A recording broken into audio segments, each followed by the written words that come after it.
Hello বন্ধুরা, আমি হৈমন্তী।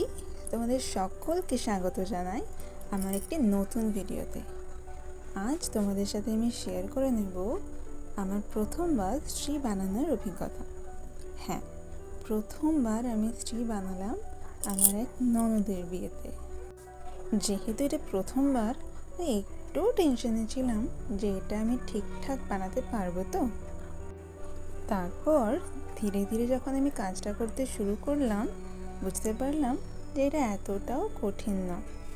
ওই যে ক্লে আর্ট হয় না, এটা ঠিক অনেকটা ওই রকম। এই শ্রী বানানোর জন্য আমার লেগেছে একটু চালের গুঁড়ো, একটু তেল, একটু জল আর পছন্দসই কালার, যেগুলো দশকর্মার দোকানে খুব সহজেই পাওয়া যায়। দেখো, তোমাদের সাথে কথা বলতে বলতে আমার কাজ কিন্তু বেশ অনেকটাই এগিয়ে গেছে।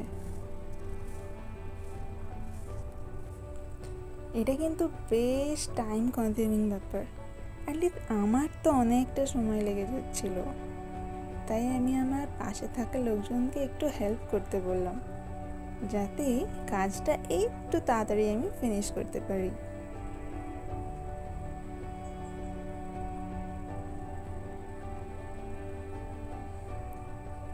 দেখো, আমার তো এই অবধি বেশ সুন্দর লাগছে জিনিসটা দেখতে। তোমাদের কেমন লাগছে?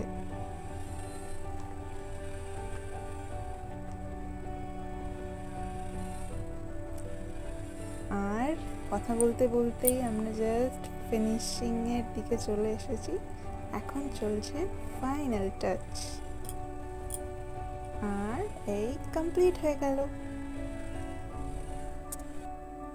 বড়দের থেকে জানলাম এরপর এর উপর ভালোভাবে তেল ঢেলে দিতে হয়, যাতে শুকিয়ে যাওয়ার পর চালের গুঁড়ো দিয়ে তৈরি শ্রীটা কোনোভাবে ফেটে না যায়।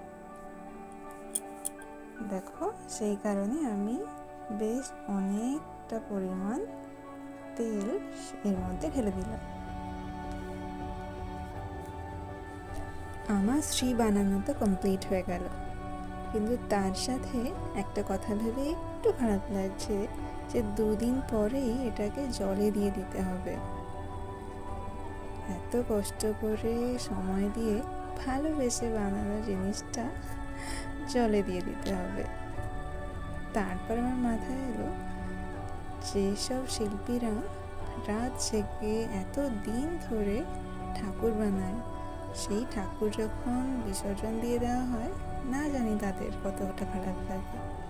আর সেখানে আমার তো মাত্র 2 ঘন্টার কাজ। যাই হোক, আমার শ্রী বানানোটা তোমাদের কেমন লাগলো জানিও নিশ্চয়। আজকের জন্য টাটা।